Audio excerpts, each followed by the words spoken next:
Kumusta na po kayo? Kumusta ang Happy Hearts Day nung isang linggo? Tung Lunes lang ba, no? Tung Lunes lang, no?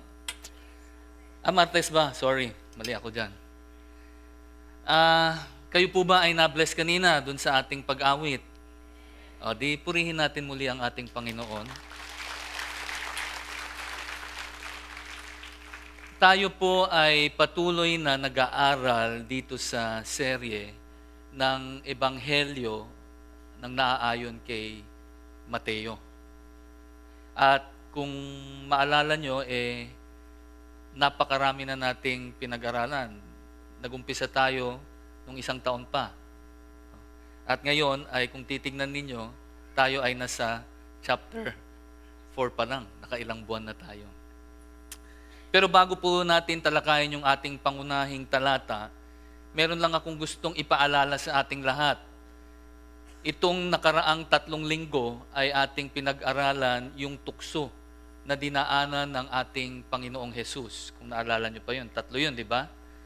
And may i-share lang ako sa inyo itong mga aral na napulot natin mula doon sa mga pinagdaanan ni Kristo Jesus.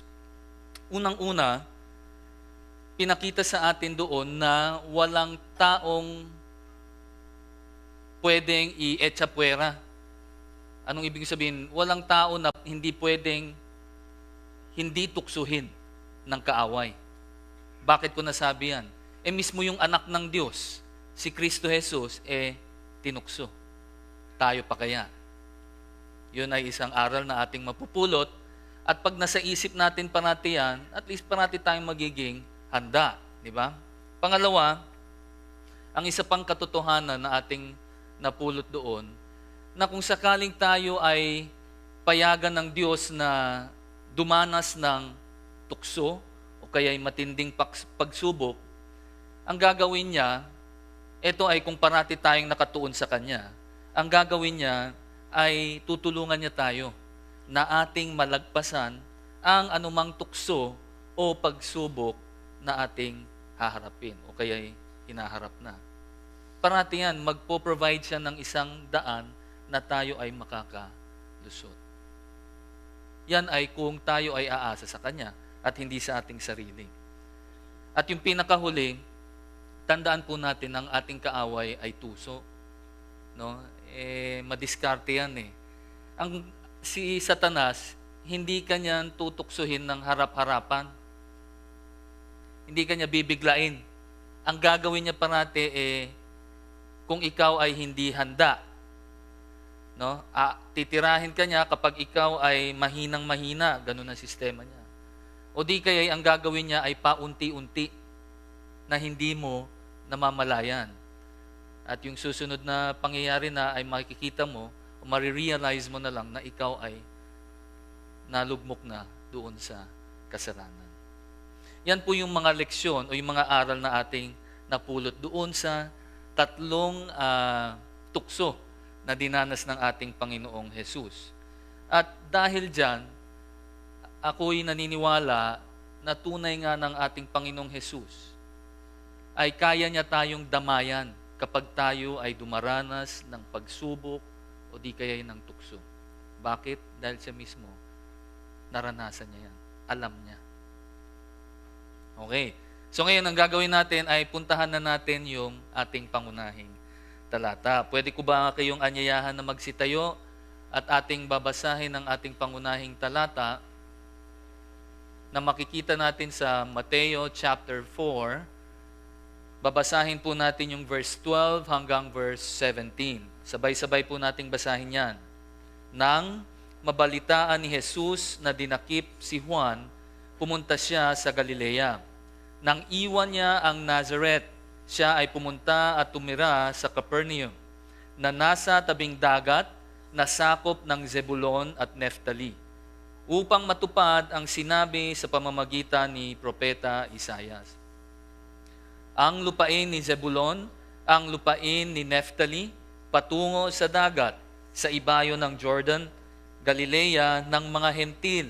Ang bayang nakaupo sa kadiliman ay nakakita ng dakilang ilaw. At sa mga nakaupo sa lupain at lilim ng kamatayan, ang liwanag ay sumilay. Mula noon, si Jesus ay nagpasimulang mangaral na nagsasabi, magsisi kayo sapagkat malapit na ang kaharian ng langit. Sounds familiar? Manalangin po muna tayo. Let's pray. Panginoon, salamat po sa pagkakataon na kami ay makapagtipon muli at aming ma-enjoy ang inyong presensya. Salamat po, Panginoon, dahil muli ay binigyan nyo kami ng pagkakataon na kayo ay aming masamba sa pamamagitan ng aming pag-awit at sa oras na ito sa pamamagitan ng aming pag-aral ng inyong salita. Naway mangusap po kayo sa aming Panginoon, sa aming puso at isipan. Huwag nyo rin po sanang hayaan na kami ay gambalain ng Diablo. Pagkus, Panginoon, sa pamamagitan ng inyong banal na Espiritu, ay mangusap po kayo sa amin. Sa pamamagitan din po ng inyong salita.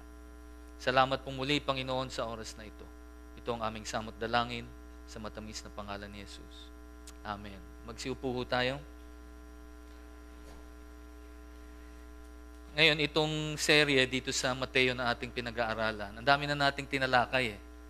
Di ba? Una, yung importansya nung kaangkanan ni Jesus, yung kanyang genealogy.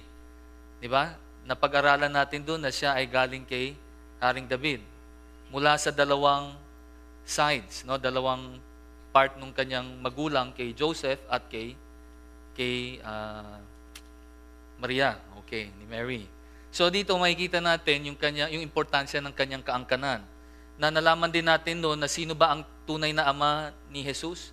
Hindi si Jose. Sino? Ang Diyos, di ba? Ang banal na Espiritu ng Diyos.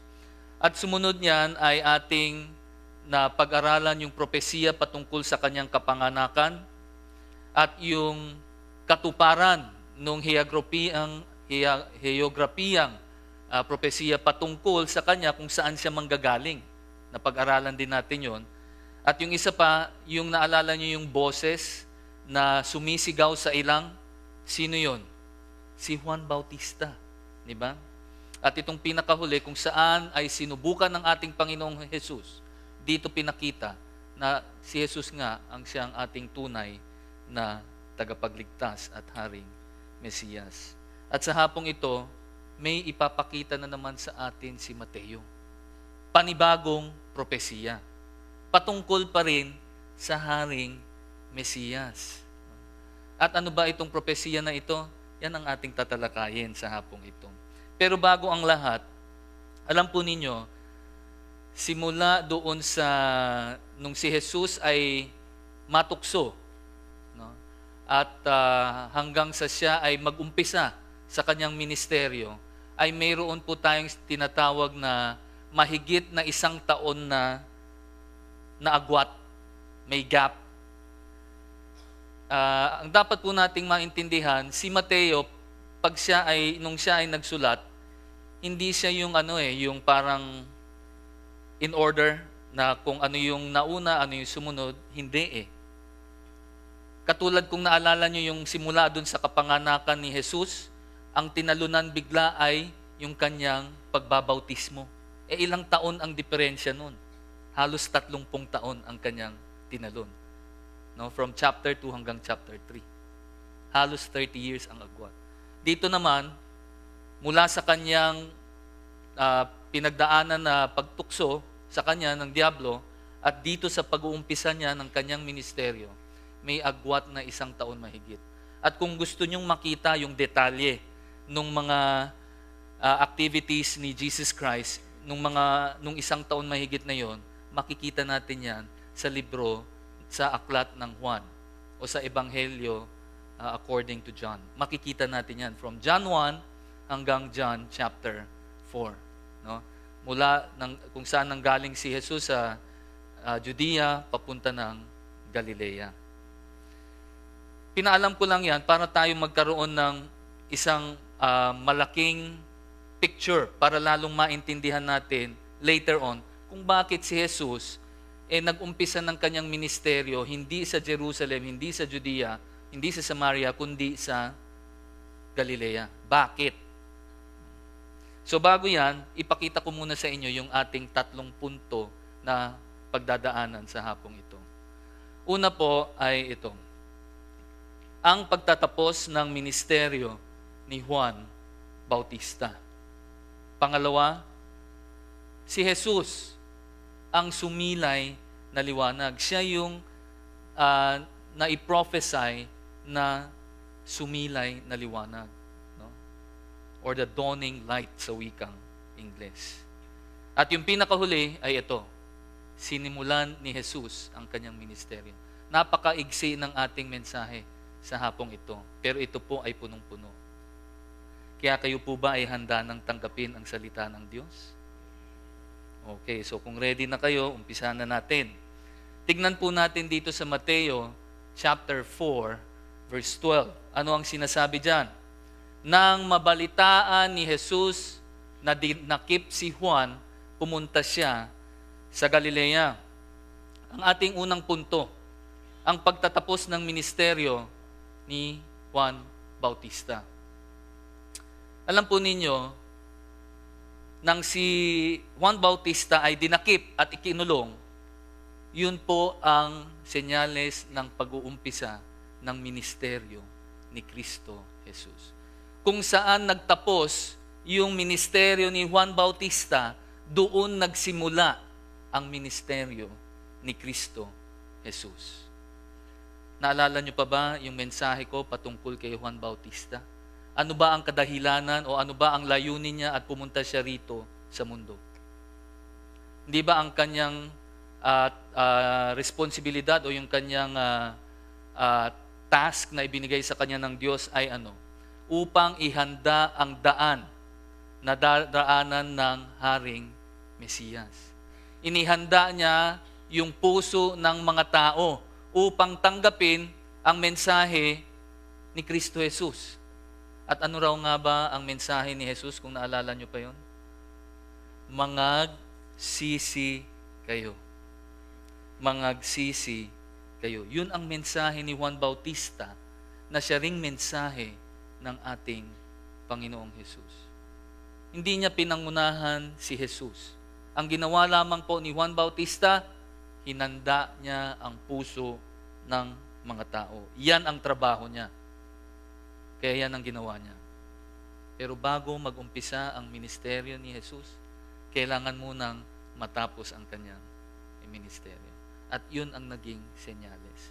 Alam po ninyo, hindi po ito aksidente. Lahat ito ay planado ng Diyos. Sinadya niyang mangyari ito. Na mangyayari na mag-uumpisa ang ministeryo ni Jesus doon sa panahon na magtatapos ang ministeryo ni Juan Bautista. Ang lahat ng nangyayari kay Jesus ay planado ng Diyos. Kaya walang aksidente. Hindi yung, kumbaga, naging resulta lamang ng isang pangyayari kaya nangyari ito. Hindi ho ganyan. Bawat sitwasyon na nangyari kay Jesus ay ayon sa plano ng ating Panginoong Diyos. Tignan po natin ang Juan chapter 3, verse 28 hanggang 30. Ang sabi po rito, kayo mismo ay aking mga saksi na sinabi kong hindi ako ang Kristo, kundi ako'y sinugong una sa Kanya. Ang babaeng ikakasal ay para sa lalaking ikakasal. Ngunit ang kaibigan ng lalaking ikakasal na nakatayo at nakikinig sa Kanya ay lubos na nagagalak dahil sa tinig ng lalaking ikakasal. Kaya't ang kaligayahan kong ito ay ganap na. Siya ay kailangang tumaas, ngunit ako'y kailangang bumaba. Familiar ba sa inyo yung verse na yan? He must increase and I must decrease. Di ba? Siya ay dapat na tumaas at ako'y kailangang bumaba. Alam po ninyo, naintindihan ni Juan Bautista yung kanyang papel dito sa mundo. At yung kanyang trabaho nga ay ihanda ang daan o patagin ang daan para sa Haring Mesiyas. No? Inihanda niya ang puso ng mga tao na tanggapin ang mensahe ng Haring Mesiyas. Siya yung boses na sumisigaw sa ilang. At kung babasahin natin ito, itong binasa natin, ang sinasabi rito, sabi niya sa kanyang mga disipulo, ang sabi niya, hindi ako si Kristo. Dahil may mga taong iniisip na siya si Kristo Jesus. Dahil ang daming pumupunta sa kanya at nagpapabautismo. Kaya ang akala ng iba, siya ang Kristo. Pero hindi po. Kaya ang sabi niya sa kanyang mga disipulo, hindi ako si Kristo. Hindi ako ang lalaking ikakasal. Ano sabi niya? Ako lamang po ay ang kaibigan ng lalaking ikakasal. Na nung marinig niya ang boses nitong lalaking ikakasal, siya ay nagalak at natuwa. Ang kanyang gayahan daw ay ganap na. Kaya ang sabi niya, siya'y kailangang tumaas, ngunit ako'y kailangang bumaba. Alam po ninyo, itong verse na ito ay magandang ma-memorize natin. Pero mas importante, maisabuhay. Alam po ninyo, kung sinasabi ninyo na kayo ay tunay na tagasunod ni Kristo Jesus, dapat ang nangyayari sa buhay natin, ang lumilitaw parate ay si Jesus. Tayo dapat ay pababa ng pababa ng pababa. Tumataas ba si Jesus sa buhay nyo? Lumilitaw ba si Jesus sa buhay nyo? O ikaw pa rin ang lumalabas sa buhay mo? Dapat ay pababa tayo ng pababa. Ang lumilitaw parati, ang tumataas sa buhay natin, walang iba kundi si Jesus. Hindi mo pwedeng ipagmayabang sa Panginoon na, Panginoon, itong mga nasa kamay ko ngayon, itong mga kayamanan, itong pamilya ko, itong buhay ko, itong ministeryo ko, lahat ito ay galing sa aking dugo at pawis. Kalukuhan niya. Wala ni isang patak ng dugo o ng luha galing sa atin. Wala ni isang bagay na pwede mong sabihin ay sa iyo, galing talaga sa iyo. Ang lahat ng iyan ay galing sa Diyos. Kaya wala kang pwedeng hingin na kahit kakaunting kaluwalhatian para sa iyo. Ang kaluwalhatian lamang, lahat ay para sa Diyos. Tayo dapat ay pababa ng pababa. Ang ating Panginoong Jesus dapat ay pataas ng pataas. Ang kaluwalhatian ay para sa ating Diyos lamang. Ngayon, siguro nag-iisip kayo, bakit pumunta ng Galilea si Jesus nung marinig niyang nakulong na si Juan Bautista? Bakit sa Galilea? Ito ba ay dahil sa natakot si Jesus? Na baka siya rin ay hulihin at ikulong? Ano sa tingin niyo? Hindi po pwedeng matakot si Jesus. Kung naibigay niya nga yung buhay niya sa atin, nailaan niya nga yan, yung pagkulong lang, matatakot siya. Hindi po. Alam niyo kung ano ang dahilan at bakit pumunta siya sa Galilea. Ang kadahilanan po dyan ay upang tuparin yung propesiya na ating titignan ngayon. May propesiya kay Jesus na kinakailangan niyang tuparin at ito lamang ay matutupad kung siya ay pumunta sa Galilea. Tingnan po natin ang Mateo chapter 4, verse 13 hanggang 16. Ito po ang sinasabi rito. Nang iwan niya ang Nazareth, siya ay pumunta at tumira sa Capernaum, na nasa tabing dagat na sakop ng Zebulon at Neftali, upang matupad ang sinabi sa pamamagitan ni Propeta Isaias. Ang lupain ni Zebulon at ang lupain ni Neftali, patungo sa dagat sa ibayo ng Jordan, Galilea ng mga hentil. Ang bayang nakaupo sa kadiliman ay nakakita ng dakilang ilaw at sa mga nakaupo sa lupain at lilim ng kamatayan. Ang liwanag ay sumilay. Alam po ninyo, dito natin makikita na si Jesus ang sumilay na liwanag. Siya yung pinapatungkol dito sa propesiyang ito na sumilay na liwanag. Alam po ninyo, itong propesiya na ito ay kinuha ni Mateo, siyempre, saan pa, kundi doon sa lumang tipan. At ito ay makikita natin sa Isaiah chapter 9, verse 1 and 2. Okay, tulungan niyo nga po ako rito at basahin po natin ng sabay-sabayan. Gayunman, ay hindi magkakaroon ng kapanglawan sa kanya na nasa pagkahapis. Nang unang panahon ay dinala niya sa paghamak ang mga lupain ng Zebulon at Neftali. Ngunit sa huling panahon ay gagawin niyang maluwalhati ang daang patungo sa dagat, ang lupain sa kabila ng Jordan, ang Galilea ng mga bansa. Ang bayan na lumakad sa kadiliman ay nakakita ng dakilang liwanag. Silang naninirahan sa lupain ng matinding kadiliman. Sa kanila sumikat ang liwanag.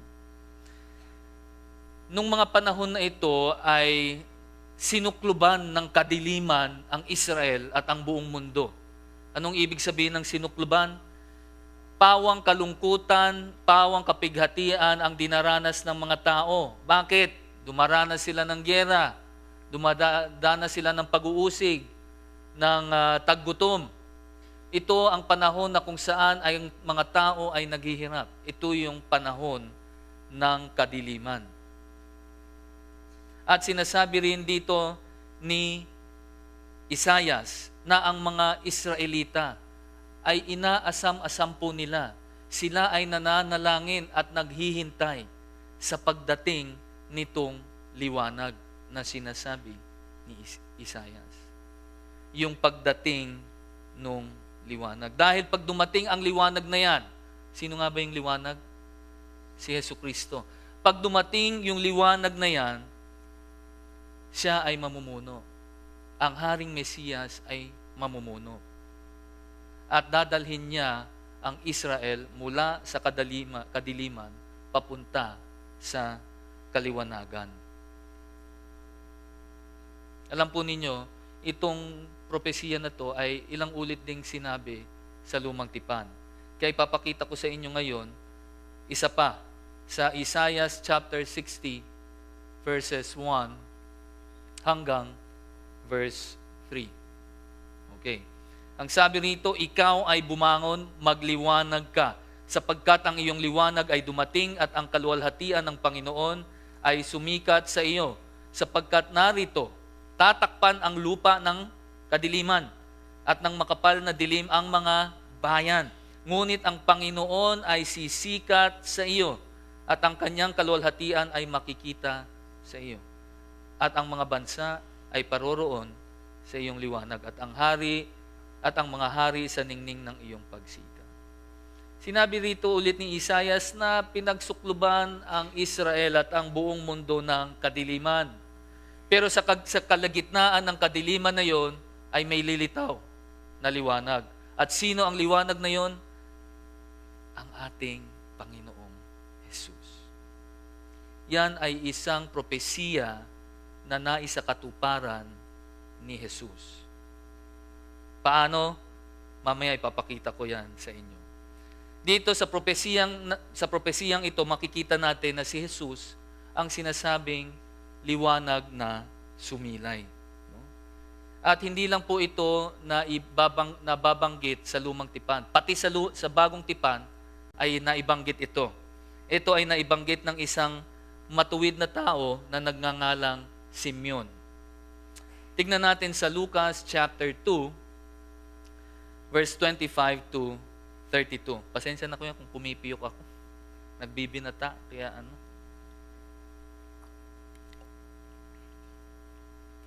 Okay. Basahin po natin ng sabay-sabay yan. Noon ay may isang lalaki sa Jerusalem na ang pangalan ay Simeon. Ang lalaking ito'y matuwid at masipag sa kabanalan na naghihintay sa kaaliwan ng Israel at nasa kanya ang Espiritu Santo. Sa kanya na hindi niya makikita ang kamatayan hanggang sa makita muna niya ang Kristo ng Panginoon. Sa patnubay ng Espiritu ay pumasok siya sa templo. Nang ipasok ng mga magulang sa templo ang sanggol na si Jesus upang gawin sa kanya ang naaayon sa kaugalian sa ilalim ng kautusan.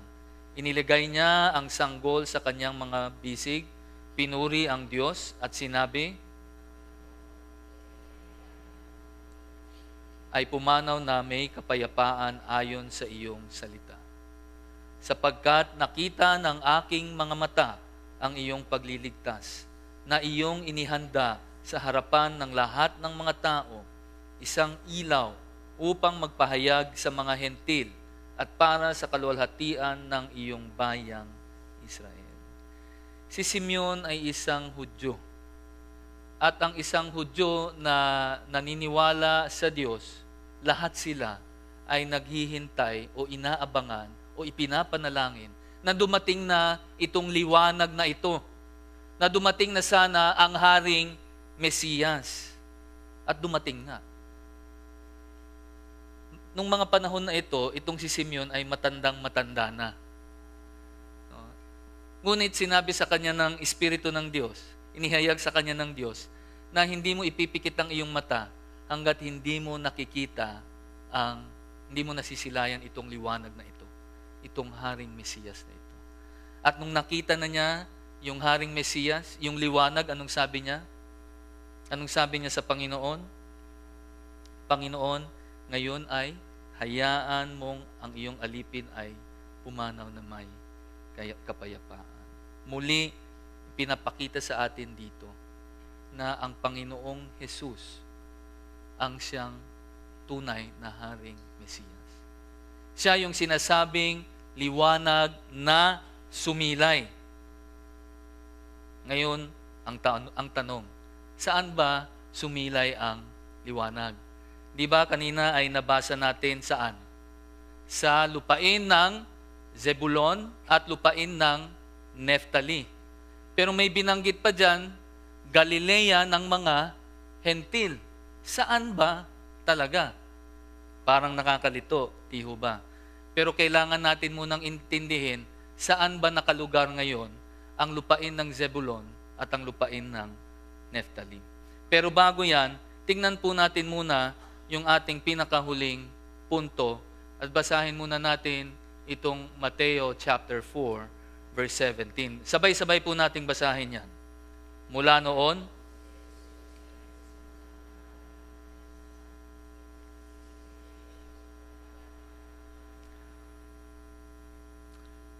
yung pinakahuling punto, sinimulan ni Kristo ang kanyang ministeryo. Katulad ng sinabi ko kanina, kailan nagsimula yung ministeryo ni Jesus? Nung si Juan Bautista ay dinakip at ikinulong. Nagumpisa ang ministeryo ni Jesus nang matapos ang ministeryo ni Juan Bautista. Hanggang dun lang talaga ang ministeryo ni Juan Bautista. Tingnan natin ngayon sa Marcos chapter 1, verse 14 hanggang 15. Ang sabi po rito, pagkatapos madakip si Juan, pumunta si Jesus sa Galilea na ipinapangaral ang ebanghelyo ng Diyos na sinasabi, naganap na ang panahon at malapit na ang kaharian ng Diyos. At anong sabi diyan? Kayo'y magsisi at manampalataya sa ebanghelyo. May binanggit diyan si Jesus Ang sabi ni Jesus diyan, naganap na ang panahon. Anong ibig niyang sabihin doon? Naganap na ang panahon. Anong ibig sabihin? Ang ibig sabihin lang niyan ay oras na. Dinakip na si Juan Bautista. Kailangan ko nang umpisahan ang aking ministeryo. Yun ang go signal kay Jesus. Kaya sinabi niya, panahon na. Ito na yung panahon. Alam po ninyo, ang ating Diyos ay isang dakilang Diyos. Wala hong bagay na o sitwasyon na nangyari kay Jesus o kahit sa buhay na lang natin. Wala hong nangyayaring sitwasyon sa buhay natin na hindi alam ng Diyos, na hindi pinlano ng Diyos. Lahat ng nangyari kay Jesus, planado yan. No, eksakto, impunto kung kailan mangyayari, saan mangyayari, at sino yung pangyayari, at kung sino ang makakasama niya sa pangyayaring yun. Lahat yan ay pinlano ng Diyos. Kaya mga kapatid ko, pati sa ating mga sariling buhay, alam ko marami sa atin ang dumaranas ng matinding pagsubok. At minsan, ang parang gusto niya nang mangyari ay sumuko. Abay, huwag ho kayong susuko. Kung kayo ay naniniwala na ang Diyos natin ay dakila, na kung naniniwala kayo na ang lahat ng dinadaanan natin ay alam niya, abay bakit tayo mag-aalala? Bakit tayo malulungkot? Meron bang anak na pababayaan ng kanyang ama? Mas lalo na ng Diyos sa kanyang anak. Hindi po. Kaya tandaan ninyo, ang ating Diyos ay dakila. Lahat ng nangyayari sa buhay natin, alam niya yan. At hindi niya tayo pababayaan. As long as tayo ay umaasa sa Kanya. Pero kung pagpipilitan mo yung sarili mong diskarte, delikado yon. Pero ang ating Panginoong Jesus, lahat ay iniasa niya sa ating Diyos Ama. Hindi ko pa rin nasasagot ng totally, kung bakit sa Galilea nag-umpisa ng ministeryo si Jesus. Ipapakita ko na sa inyo ngayon kung bakit. Bakit hindi sa Samaria? Bakit hindi sa Judea? Bakit sa Galilea? Alam po ninyo, doon sa propesiya ni Isaias, yung sinabi niyang sumilay na liwanag, yung liwanag na ito ay sisilay doon sa lupain ng Zebulon at Neftali. Alam niyo ba, nung panahon ni Jesus, saan nakalugar itong lupain ng Zebulon at Neftali? Doon mismo sa Galilea. Yung lupain ng Zebulon at Neftali, nung panahon ni Jesus, ito yung Galilea. Alam po ninyo, si Zebulon ay anak ni Jacob. Ganun din kay Neftali. Sila ay dalawa doon sa 12 tribo ni Jacob. Si Zebulon ay anak ni Leah, anak ni Jacob kay Leah. Samantalang si Neftali naman ay anak ni Jacob kay Bilha. Kilala nyo ba si Bilha? Si Bilha ay yung, maid servant ni Rachel. No? So, itong 2 tribo ay nanatili doon sa pwesto ng Galilea. Ang sabi ng propesiya, saan daw manggagaling ang sumilay na liwanag? Doon sa lupain ng Zebulon at Neftali. Hindi lang yun. May binanggit pa si Isaias. Meron siya sinabi, ang Galilea ng mga hentil. Bakit mga hentil? Hindi ba ang Galilea sakop yan ng Israel? Hindi ba ang mga nakatira doon ay mga Hudyo? Bakit Galilea ng mga hentil? Nung pinag-aralan ko ito, base doon sa mga historical facts, ang Galilea pala ay pinananahan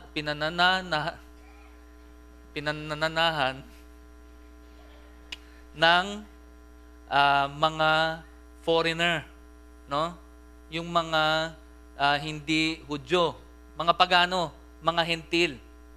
Bakit? Dahil kung makikita nyo yung pwesto ng Galilea sa mapa, doon sa parteng norte at sa parteng east, ang nakapwesto dyan ay yung Syria. So yung mga Syrians ang nakatira doon. Sa parteng west naman, doon sa may coastline nila, ang mga nakatira naman doon ay yung tinatawag natin na mga Phoenicians. Mga hentil din yun. At doon sa south, yung sa ibaba nila, yung mga Samaritano. Alam niyo ba yung mga Samaritano? Sila ay yung mga mistiso at mistisa. Sa panahon natin ngayon, tinitingala yung mga mistiso at mistisa. Nung mga panahon nila, yung mistiso at mistisa, dinidiscriminate nila. Para sa kanila, mga mabababang tao. So nakita niyo kung saan nakapwesto itong Galilea. Pinaligiran siya ng mga hentil. Hindi ba't natural lamang na pupunta rin yung mga hentil sa lugar na yan? Dahil nasa gitna Kung may pupuntahan silang, kung yung nasa south pupunta ng north, walang choice kundi dadaan dun sa Galilea. Yung sa east pupunta ng west, ganun din. Dadaan din sa Galilea.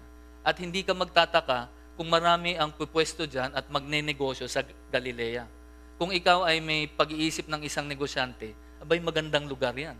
Nasa gitna Nasa gitna ka ng kalakalan, no? Sorry, yung Tagalog ko ngayon, okay? So, naintindihan na natin kung bakit ngayon ito tinawag na Galilea ng mga Hentil. Nung panahon nila Zebulon, nung panahon nila Neftali, pawang mga Hudyo ang nakatira dyan. Pero nung dumating nung panahon ni Jesus, ito ay Galilea ng mga Hentil. Yun po ang kadahilanan. Yun po ay isang pagpapatunay na tunay nga na si Kristo Jesus ang sumilay na liwanag. Siya ay pumunta doon sa Galilea ng mga Hentil. Di ba? Natupad din yan eh. Binanggit ni Isaias, binanggit ni Mateo, Galilea ng mga Hentil. Binanggit din ni Simeon. Anong binanggit ni Simeon? Ang ilaw na maghahayag sa mga Hentil. Yun din ang sinabi ni Simeon. At kinailangan ni Mateo na ipakita sa atin ito para maipakita niya na si Jesus talaga ang Haring Mesiyas. Wala nang iba. Nakita niyo ang accuracy nung isa katuparan ang propesiyang ito. Na pati yung lugar at kung bakit ipinangalan na ganyan, tugmang-tugma. Alam niyo kung babasahin yung buong Mateo, yun lang basically ang ginagawa ni Mateo. Ang gusto niya ay patunayan na si Kristo Jesus ang Haring Mesiyas. At dito ay naipakita niya na tunay nga na si Jesus ang sumilay na liwanag. Ngayong alam na natin yan, alam na natin kung bakit sinimulan ni Jesus yung kanyang ministeryo sa Galilea, naturalmente na magiging sa kanya ito parang very fruitful. Bakit ko sinabing very fruitful ito? Dahil katulad ng binanggit natin kanina, ang sabi natin, itong lugar na ito ay pinananahan ng mga Hentil. Ibig sabihin, mga pagano. Ibig sabihin, hindi naniniwala sa iisang Diyos. Naniniwala sila sa Diyos-Diyosan. Hindi ba't magandang lugar ito kung saan ay ihayag mo ang Ebanghelyo ng Diyos? Kaya dyan siya nagsimula. Doon niya pinalaganap ang kanyang mensahe. Dito nagsimula si Kristo Jesus sa kanyang pangangaral, sa kanyang paghayag ng salita ng Diyos. At ano ang kanyang mensahe? Ano yung mensahe niya? Mga sisi kayo. Alam po ninyo, bago ka pa man din makapag-umpisa na makapag-share ng salita ng Diyos, o kaya'y sumali sa discipleship group, o di kaya'y sumali sa ministeryo ng iglesia, kailangan munang mangyari ito. Ano yung sinasabi kong dapat na mangyari? Kailangan mayroong pagsisisi. Pag walang pagsisisi na nangyari sa isang tao, kahit parati siyang nagsisimba, araw-araw nagsisimba sa iglesia, araw-araw tumutulong sa ministeryo, araw-araw nagsishare ng salita ng Diyos, pero walang pagsisisi sa buhay niya, ito ay walang kabuluhan. Wala po itong kwenta. Alam po ninyo, kung ang ginagawa mo tuwing linggo ka lang ay makikita na sasabihin natin na ikaw ay Kristiyano, tapos mula Lunes hanggang Sabado ay ibang klaseng tao ka. Para ka rin nung mga Pariseo nung panahon ni Jesus. Sila ay tapat. Ayan na naman. Kanina rin sa sukat, ganun Ewan ba't pumipiyok? Okay, sorry. Sila ay tapat, no? Sa pagsunod doon sa mga ritual na pinapagawa sa kanila. Tapat sila, ginagawa nila lahat yon. Pero alam niyo, yung puso nila ay malayo sa Diyos. Malayo yung puso nila sa Diyos. Anong kwenta na ikaw ay nagsisimba? Anong kwenta ikaw ay ma-attend ng Bible study? Anong kwenta ikaw ay nagpe-prayer and fasting? Kung wala naman palang tunay na pagsisisi na naganap sa buhay natin, walang kabuluhan yan. Walang kabuluhan yan. Alam po ninyo, ang mensahe ni Kristo dati, hanggang sa ngayon, yan pa rin po ang mensahe. Hanggat ang tao ay nalulugmok sa kasalanan, ang mensahe ay hindi magbabago. At ano yung mensaheng yon? Yes, mangagsisi kayo. Ang mensahe ni Kristo Jesus ay hindi tungkol sa kung paano ka pwedeng magtagumpay sa buhay mo. Magtagumpay sa iyong personal na buhay. Kung paano ka magkakaroon ng magandang kalusugan, yung health, wealth, and prosperity. Hindi ho ganyan yan. Hindi ganun ang itinuturo ng ating Panginoong Jesus. Hindi niya itinuturo na kung paano ka mamuhay ng mabuti dito sa mundo. Hindi. Ano ba ang itinuturo ni Jesus? Ano yung unang mensahe niya? Yes. Ba't parang pahina ng pahina? Parang ayaw niyo magsisi. Anong mensahe niya? Mangagsisi kayo. Mangagsisi kayo. Napakasimpleng mensahe, pero napakatalas din. Masakit di ba? Masakit. Pero yan ang totoong mensahe. Yan ang dapat na mensahe ng bawat mensahero ng Diyos. Ipaalam kung ano yung tama. Ano ba ang mensahe ng Diyos? Magsisi kayo.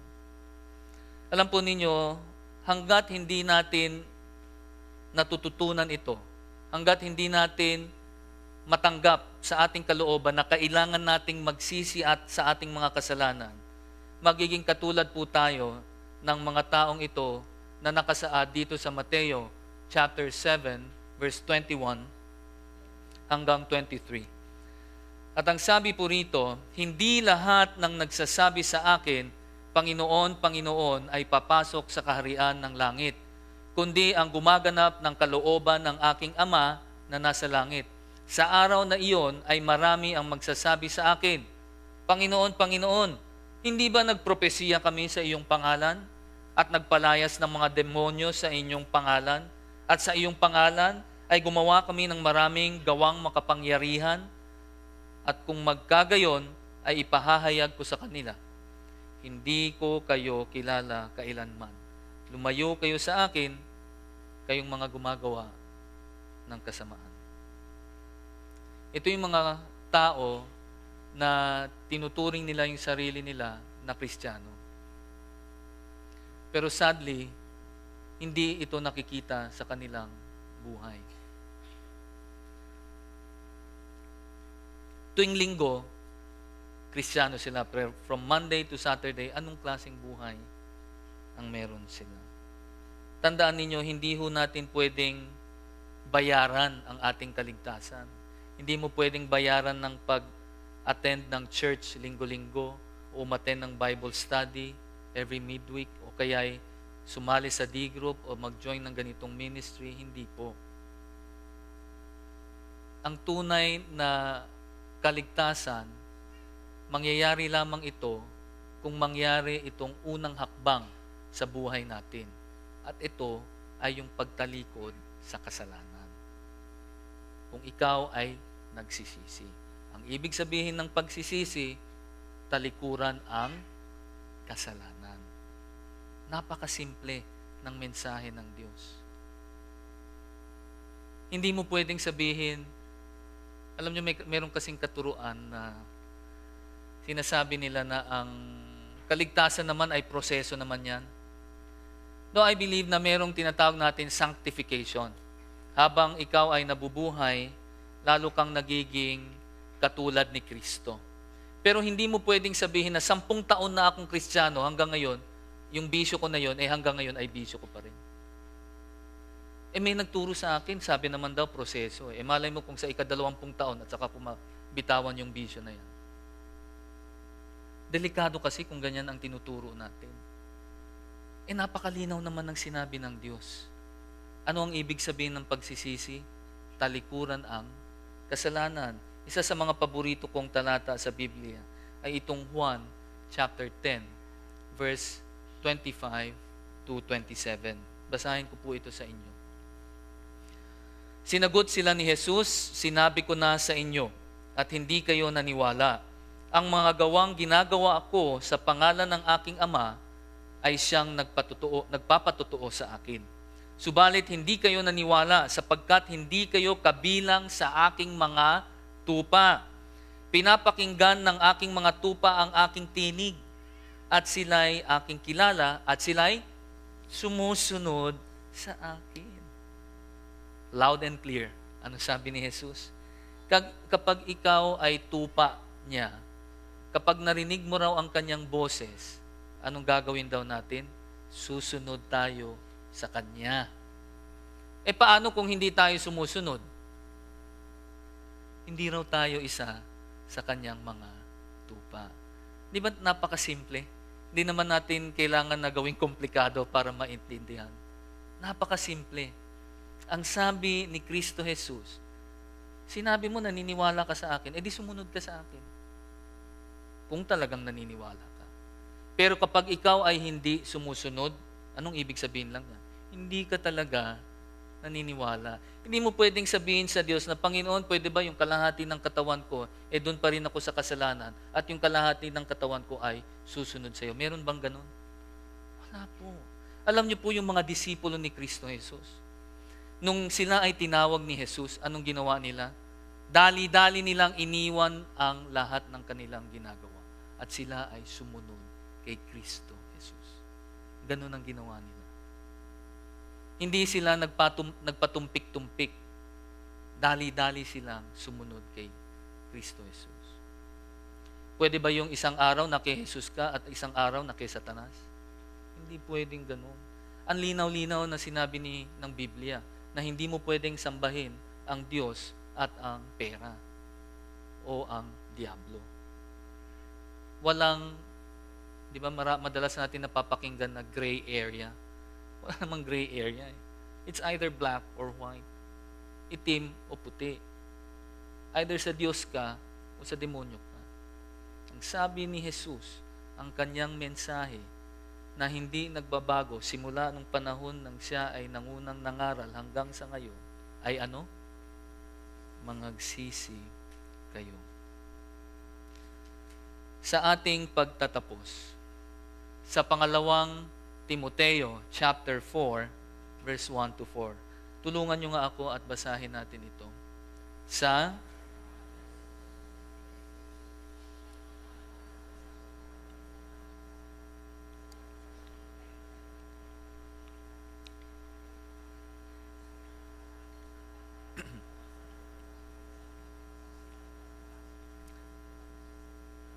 magtuwid ka, manaway ka, mangaral ka na may buong pagtitiyaga at pagtuturo.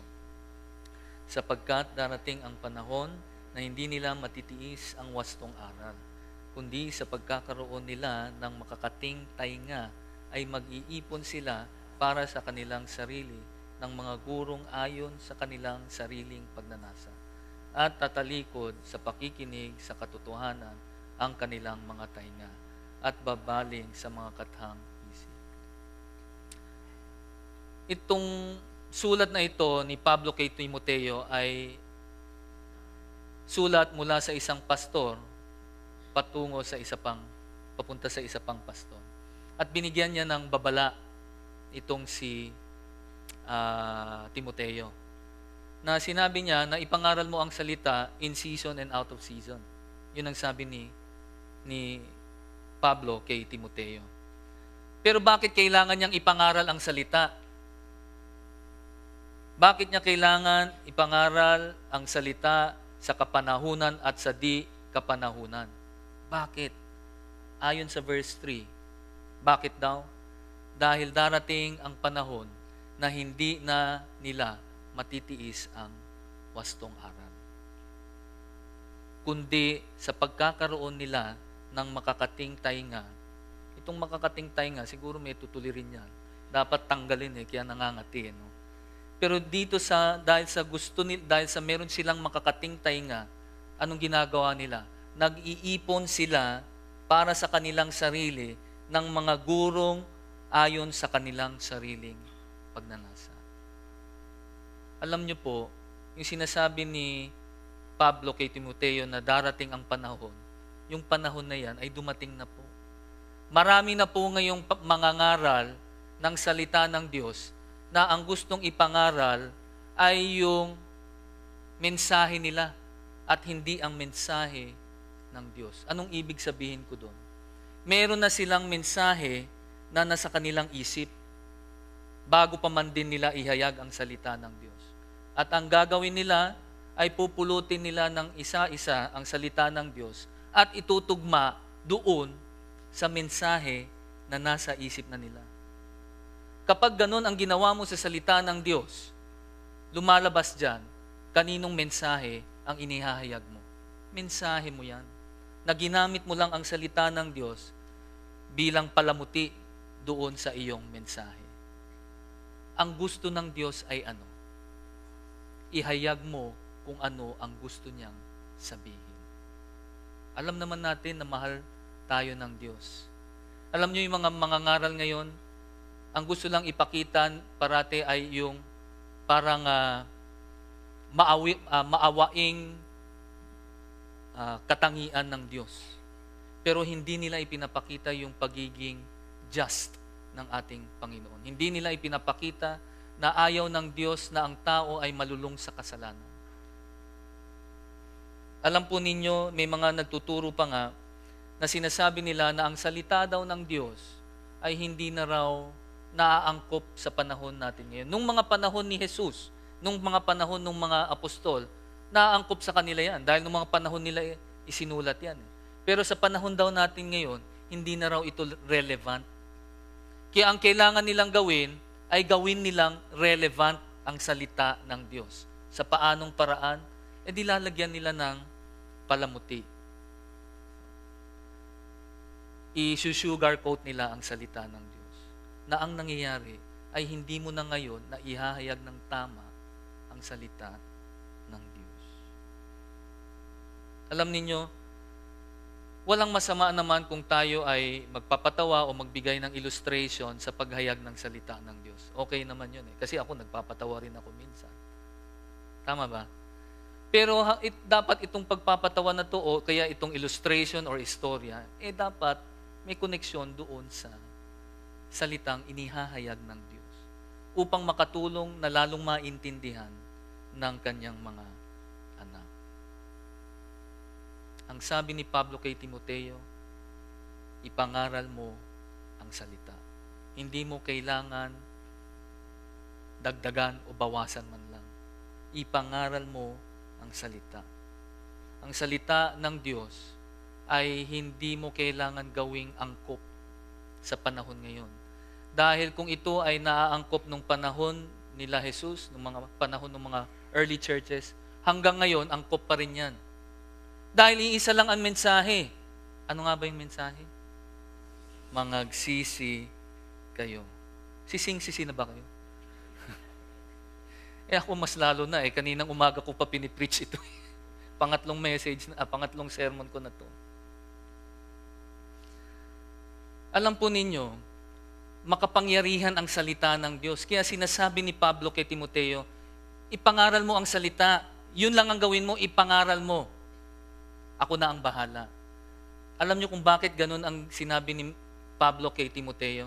Dahil makapangyarihan ang salita ng Diyos. Naalala niyo pa ba yung binasa natin dati sa Hebreo 4 verse 12? Na kung saan doon ay sinasabi na ang salita ng Diyos ay parang magkabilang tabak na matalim, na kayang tumagos sa kaluluwa at espiritu ng tao, sa kanyang buto at kasukasuan, na kayang malaman ang iniisip ng tao. Ganoon kamakapangyarihan ang salita ng Diyos. Hindi niya kailangan ang tao para yung kanyang salita ay makarating sa kanyang paroroonan.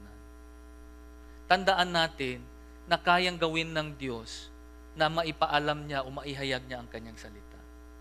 Yung nga lang, ginawa lang niya tayong kasangkapan na maging taga-dala ng kanyang mensahe.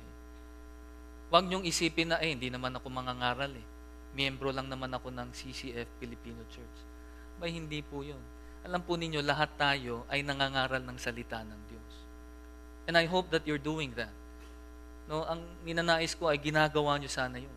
Mangaral kayo ng salita sa inyong mga anak, sa kapitbahay nyo, sa kasamahan nyo sa trabaho.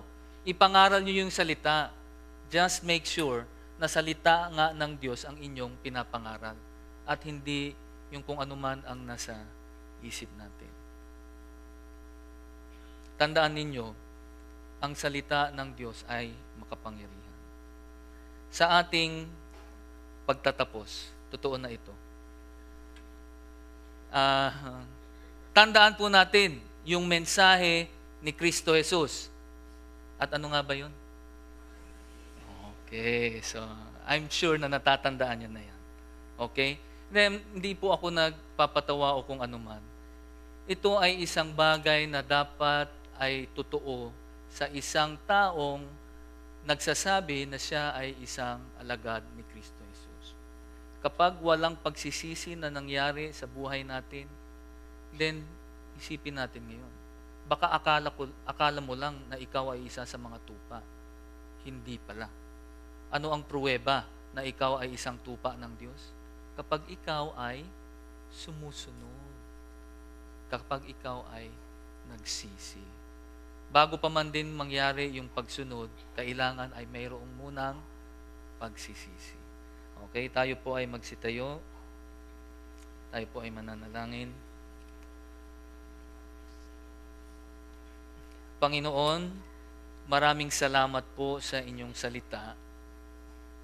Tunay nga na ang inyong salita ay punong-puno ng kaalaman na pwede naming maisabuhay. Alam niyo po ang aming mga kahinaan. Maaaring sa oras na ito ay nangungusap po kayo sa aking mga kapatid na nandirito ngayon. Lalo na dun sa mga kapatid ko na mayroon pang issue or problema sa kasalanan. Panginoon, kung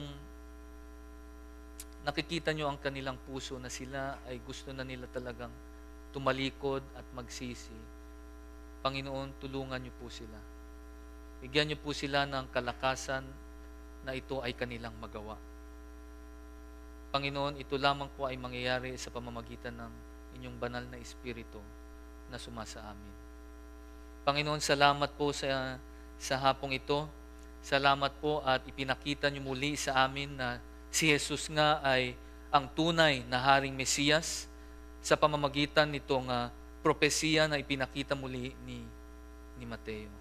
At ang panalangin ko po, Panginoon, katulad ng sinabi ni Juan, na dapat si Kristo ay tumaas sa aming mga buhay habang kami po ay pababa ng pababa. Salamat po muli, Panginoon, sa pagkakataon na ito. Ito po ang aming samot dalangin sa matamis na pangalan ni Jesus. Amen. Salamat po.